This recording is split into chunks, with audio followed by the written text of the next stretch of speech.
નમસ્કાર. અમે ઇન્દ્રપુરી ટાઉનશીપ પરિવારના સભ્યોએ અમારા વિસ્તારમાં ઓમકાર સેવા કેન્દ્રની કેન્દ્ર સ્થળે શિવકથાનું પૂજ્ય કેવલાનંદ સરસ્વતી મહારાજના વ્યાસપીઠે ભવ્ય આયોજન કરેલું છે. દરેક જનતાને લાભ લેવા માટે અમારી આગ્રહભરી વિનંતી છે.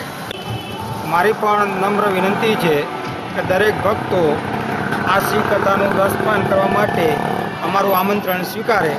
નમસ્કાર.